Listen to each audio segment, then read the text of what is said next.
बहुत खुल के करते हैं, बहुत स्ट्रेस फ्री करते हैं क्योंकि जजेस बहुत अच्छे हैं, क्रू बहुत अच्छा है। फिर हमने जब जैमिंग की और साथ में कुछ नया साउंड हुआ तो थोड़ा कॉन्फिडेंस आया। फिर हमने सोचा ऑडिशन देते। जब हमने ऑडिशन किया और हमें पता है कि जो उन्होंने हमसे हमारा रूटीन सेट किया है, जो स्ट्रक्चर किया, अगर हमने वैसा परफॉर्म कर दिया तो हम अच्छा ही करेंगे। Firstly guys, welcome to IWM बाज। आप दोनों ने काफी धमाका मचा के रखा है। IGT पे सबसे पावरफुल परफॉर्मेंस जब भी नाम लेते तो आप दोनों का नाम सामने आता है, तो क्या बोलना चाहोगे इस पे?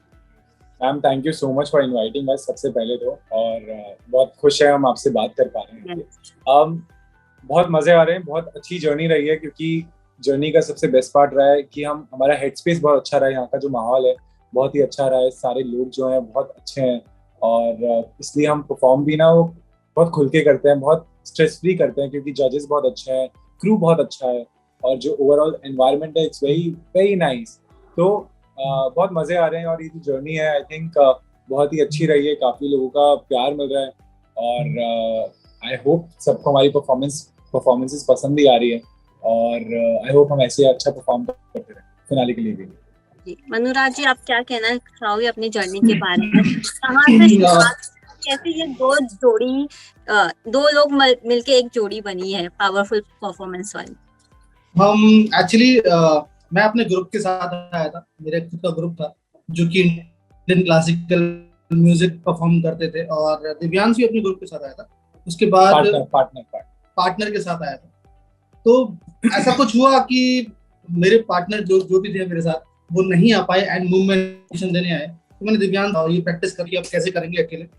और मैं भी थोड़ा ये सोच रहा था कि हमको करना तो है आईजीटी, लेकिन जब हमने साथ में अभ्यास किया, मैंने उनको सुना तो इनकी बीट बॉक्सिंग जो है बहुत अलग लगी मुझे, जो पहले मैंने सुन रखी थी, बड़ी एडवांस लगी। तो हमने साथ में जैम किया, रिहर्सल किया, और फिर हमने डिसाइड किया कि मैं दिव्यांश से मिला यहाँ ऑडिशन पे और हम लोगों ने साथ में रिहर्सल शुरू किए। और थोड़ी चिंता थी शुरुआत में कि एकदम नई चीज है, मैं इंडियन क्लासिकल म्यूजिक बजाता हूँ, दिव्यांश बीट बॉक्सिंग करते हैं जो कि वेस्टर्न भी है, इंडियन भी करते हैं ये हालांकि। और फिर हमने जब जैमिंग की और साथ में कुछ नया साउंड हुआ तो थोड़ा कॉन्फिडेंस आया। फिर हमने सोचा ऑडिशन देते। जब हमने ऑडिशन किया सब लोगों ने हमारी तरफ ऐसे देख रहे थे कि कैसे होगा, कैसे करेंगे।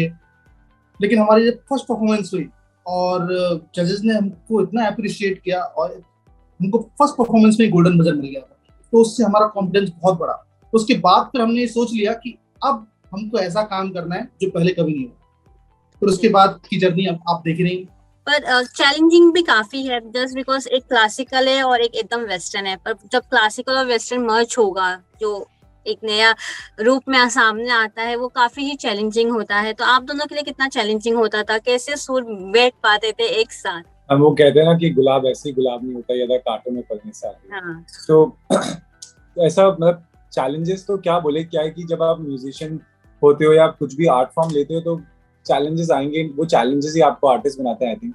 तो बहुत सारे ऐसे अप्स एंड डाउन्स आए, बट ये था कि हमेशा से एक ही चीज रही है कि हमें मेहनत करनी है और हम मेहनत करते हुए आए हैं। हम हमारे 100% एफर्ट्स देते हैं और जितना हम बेस्ट परफॉर्म कर सकते हैं हमारी कैपेबिलिटीज के हिसाब से हम बिल्कुल करते हैं और हमेशा करते हैं। इसलिए हमें शायद 11 परफॉर्मेंसेस में 12 गोल्डन बजर्स मिले हैं, जो आई थिंक किसी को नहीं मिले इतने गोल्डन बजर्स यहाँ पे। तो बस यही कोशिश रहती है कि जो भी हमें दिया जाए हम उससे अच्छे से निभा पाए और अच्छे से परफॉर्म करें ताकि सब लोगों को पसंद आए हमारा काम। पर एक टाइम ऐसा भी होता है कि अभी तो हमें अच्छा परफॉर्मेंस मिल रहा है, गोल्डन बजर मिल रहा है, तो कभी कभी ओवर कॉन्फिडेंस भी आ जाता है। लेकिन उस चीज को बैलेंस बना के रखना, कॉन्फिडेंस और ओवर कॉन्फिडेंस के बीच में चलना is not easy also at the time. So वो सब कैसे? मैम क्या है कि जो हमारी अपब्रिंगिंग रही है आई थिंक वो ऐसी रही कि वो है ना कि वो बोलते हैं ना कि मिट्टी से मिट्टी पे और वापस मिट्टी में, तो गुरूर किस बात का। तो मतलब वही है कि कुछ भी होता है तो हम ना गोल्डन बजर के लिए हमने कभी परफॉर्म नहीं किया। हमने बस ये परफॉर्म किया कि हमारे जो सर है आनंद शर्मा सर, जो वो हमारा जो भी सेट करवाते हैं रूटीन, हम बस वो अच्छे से परफॉर्म कर दें। और हमें पता है कि जो उन्होंने हमसे हमारा रूटीन सेट किया है, जो स्ट्रक्चर किया, अगर हमने वैसा परफॉर्म कर दिया तो हम अच्छा ही करेंगे। तो बस सर का आशीर्वाद और सर की जो गाइडेंस है हम उस हिसाब से परफॉर्म करते हैं और बाकी चीजें हम इतना सोचते नहीं है टू बी ऑनेस्ट, क्योंकि वो इतने अच्छे मेंटोर है हमारे कि वो हमें इतना स्पेस देते हैं अच्छा करने के लिए और एक इंडिपेंडेंटली परफॉर्म करने के लिए। तो आई थिंक हम इतना नहीं सोचते हम अच्छा परफॉर्म कर पाते हैं और ओवर कॉन्फिडेंट नहीं होते। आप दोनों की फैमिलीज की क्या रिएक्शंस होते थे जब उन्होंने आप लोग का फर्स्ट परफॉर्मेंस देखा, जब उनको ये न्यू इसके बारे में पता चला, न्यू ज्वाइनिंग के बारे में पता चला, उनका क्या रिएक्शंस था? वो लोग तो बहुत खुश हो गए, क्योंकि जैसे कि और लोगों को ये बहुत आश्चर्य लग रहा था कि एक गले से आवाज निकाल रहा है, एक बांसुरी बजा रहा है, दोनों ही इतने अपोजिट है, पूरा पश्चिम की जोड़ी है। ये मिलके जो साउंड हो रहा था, लोगों का जो प्यार मिल रहा था, जजेस के जो कमेंट्स मिल रहे थे, गोल्डन बजर के बाद गोल्डन बजर 10 परफॉर्मेंसेस में हमको 12 गोल्डन बजर 11 गोल्डन बजर अभी तक मिले हैं। 11 में 12 गोल्डन बजर मिले हैं। तो तो ये तो अभी हुआ है, लेकिन जो शुरुआत से हमको इतने सारे कमेंट्स मिलते थे, इतने अलग अलग कमेंट्स मिलते थे, तो उससे हमारा कॉन्फिडेंस बढ़ता था, लेकिन साथ ही साथ जिम्मेदारी भी बढ़ती थी कि हमको ऐसा क्या करना है नेक्स्ट परफॉर्मेंस में कि जजेस खुश हो जाएं और लोगों को लगे कि रिपीट नहीं हो रहा है, कुछ नया हम कर रहे हैं। तो मुझे शुरुआत में बड़ी डर लगता था कि क्योंकि मैं इंडियन क्लासिकल म्यूजिक बजाता हूँ और उसमें उसको सीखने के लिए 15 साल 20 साल चाहिए। तो दिव्यांश वो चीजें वो कैसे लेके आएगा, लेकिन उसने बहुत इजीली उसको कैप्चर कर लिया और इंडियन क्लासिकल म्यूजिक में ऐसे मर्ज हो गया जैसे कितने सालों से वो भी सीख रहा है इंडियन क्लासिकल म्यूजिक। तो बहुत अच्छी बात है और ये काफी हमने इसको साथ में मिलकर जब किया है तो कुछ नया निकल के आ रहा है जो पहले कभी टीवी पे नहीं हुआ। क्या आप दोनों ने एक दूसरे की जो म्यूजिक लर्निंग है वो एक्सचेंज करने की कोशिश की है? क्या आपने भी करी है? या जी बिल्कुल करिए। मतलब मनु भैया ने इवन एक एपिसोड में बीट बॉक्सिंग करी थी और मैंने सेक्सोफोन प्ले किया था मुंह से। इन्होंने बीट बॉक्सिंग करी थी और मैंने भी फ्लूट थोड़ी बहुत, मतलब इतना नहीं बजाना सीख पाया क्योंकि इतना टाइम नहीं मिलता, बट हाँ मैंने भी कोशिश करी, भैया ने सिखाई है मुझे। तो मैंने भी बीट बॉक्सिंग सीखी है इनसे। हाँ, क्योंकि हमने प्लान किया था कि कुछ तो हम करेंगे नया, तो वो बांसुरी पहले से बजा रहा था जब से हम फर्स्ट डे से इसकी ये इच्छा थी दिव्यांश की कि मुझे फ्लूट सीखना है और मैं उसको देख देख के प्रैक्टिस करता रहता था। ये देखो फ्लूट भी है यहाँ पे। तो सच्ची में अपना परफॉर्मेंस प्रेशर होगा क्योंकि अब मैं सामने कर रहा हूँ ना आपके, इसलिए। बट हाँ वो वाली बांसुरी लेकिन अलग है जो ये बजाते हैं, मतलब फ्लूट और बीट बॉक्सिंग में साथ नहीं जी। तो हाँ मतलब ऐसा ही किया हमने। तो मैंने सीखा, जैसे कि हमने देखा कि आप कोशिश कर रहे हो फ्लूट बजाना, तो क्या इज देयर एनी होप कि आप दोनों आगे जाके कुछ नया करोगे? बिल्कुल बिल्कुल, मतलब आई थिंक ये जो जोड़ी है ये सिर्फ इस शो तक नहीं है, ये तो भगवान ने बनाई जोड़ी है और भगवान जब तक चाहेंगे ये जोड़ी चलेगी। और हमें भी एक दूसरे के साथ काम करना बहुत पसंद है क्योंकि आई थिंक दोनों जब आते हैं तो दोनों की मेहनत जो आई थिंक वो सेम लेवल पे है कि दोनों ही चाहते हैं कि बेहतर परफॉर्म करे, जो हमने पहले परफॉर्म किया उससे हम बेहतर परफॉर्म करें। और इनसे मैं और ज्यादा इंस्पायर होता हूँ, जो बहुत ही डिसिप्लिन अप्रोच है इनकी। फ्लूट का रियाज जो इनका होता है, सुबह उठना, पूजा पाठ करना और कुछ चीजें, तो एक दो चीजें मैंने भी सीखी है। भगवान में तो मैं भी बिलीव करता हूँ बट इतना पूजा पाठ नहीं करता, बट आई थिंक थोड़ा बहुत अब करने लगते हैं।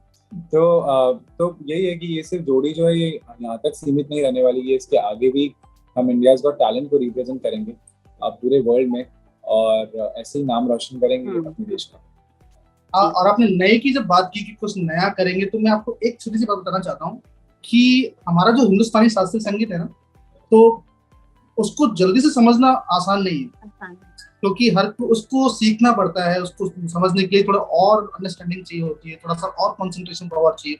लेकिन हम इंडियन क्लासिकल म्यूजिक बजा रहे हैं, बीट बॉक्सिंग कर रहे हैं और लोग उसको एक्सेप्ट कर रहे हैं, उनको पता ही नहीं है कि वो इंडियन क्लासिकल म्यूजिक सुन रहे हैं, लेकिन अब पता चल गया है उनको कि ये इंडियन क्लासिकल म्यूजिक को इस तरीके से भी हम दिखा सकते हैं। तो युवा जितने भी हैं जो पहले इंडियन क्लासिकल म्यूजिक नहीं सुनते थे, या बुजुर्ग लोग हैं या बच्चे हैं, उनको भी अब इंडियन क्लासिकल का म्यूजिक का टेस्ट लग गया।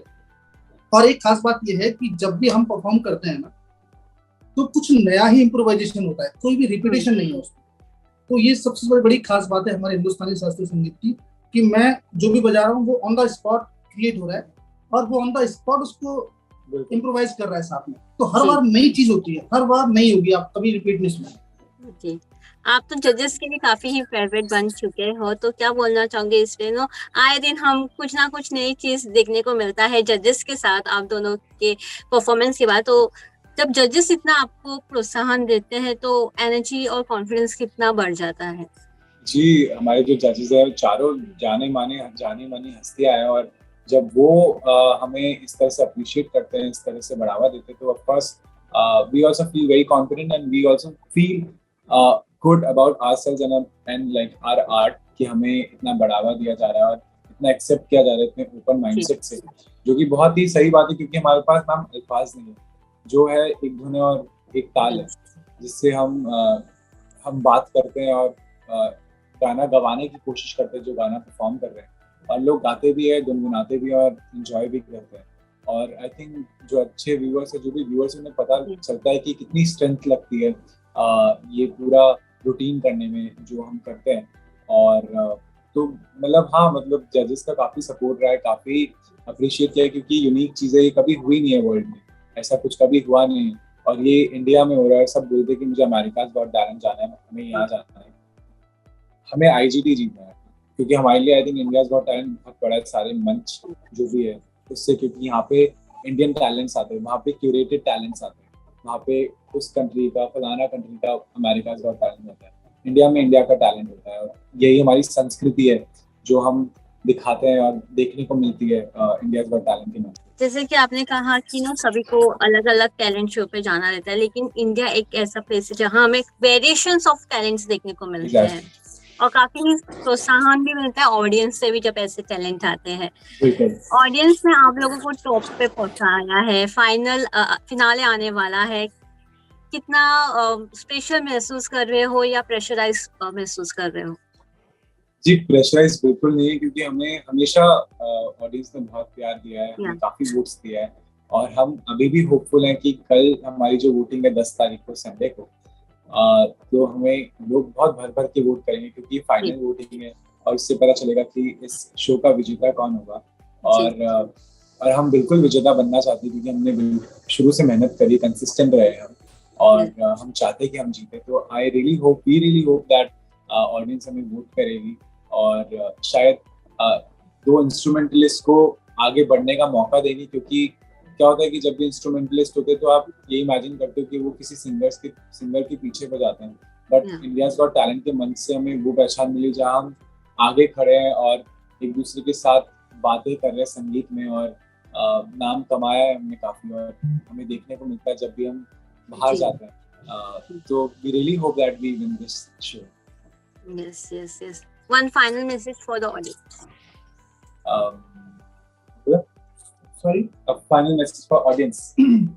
हाँ, मैं ये कहना चाहूंगा मैम कि जितना प्यार हमको एज ए म्यूजिशियन अब मिला है, इससे पहले हमने इतना काम किया है। दिव्यांश सुनिधि मैम के साथ परफॉर्म करता है, शान सर के साथ परफॉर्म करता है, मैं गुरुजी के साथ परफॉर्म करता हूँ, सोनू निगम जी के साथ, कई बड़े बड़े शोज की इतनी सारी कंट्रीज घूमी, लेकिन वो पहचान नहीं मिल पाई थी। लेकिन इंडियाज गॉट टैलेंट में आने के बाद ऑडियंस का इतना प्यार मिला है कि हमको एक इंडिविजुअल अपनी एक पहचान मिली है। तो इससे बड़ी बात आर्टिस्ट के लिए क्या हो सकती है। तो मैं बहुत बहुत धन्यवाद कहना चाहता हूँ, और ये रिक्वेस्ट करना चाहता हूँ कि अगर आप कुछ भी जीवन में सीखना चाहते हैं इंस्ट्रूमेंट, तो प्लीज सीखिए। आप ये मत सोचिए यार क्या होगा, क्योंकि म्यूजिक ऐसी चीज है ना जो आपको अपने आप से कनेक्ट करती है, आपके सारे तनाव को दूर करती है, आपकी मानसिक और आध्यात्मिक उन्नति करती है। तो आप प्लीज सीखिए, आगे बढ़िए। अगर कोई करियर बनाना चाहता है तो आप देख सकते हैं कि जैसे हमारा करियर बनता हुआ दिख रहा है आपको, वैसे आपका भी बन सकता है। तो थैंक यू सो मच इतना प्यार देने के लिए, और प्लीज हमको वोट कीजिए। कल 10 अप्रैल है, रात को 8 बजे से 12 बजे तक सोने लगा। थैंक यू सो मच, आप दोनों ने इतना प्रीशियस टाइम दिया आपका, and all the best for the finale. Thank you ma'am, thank you so much, thank you so much for having us. Thank you.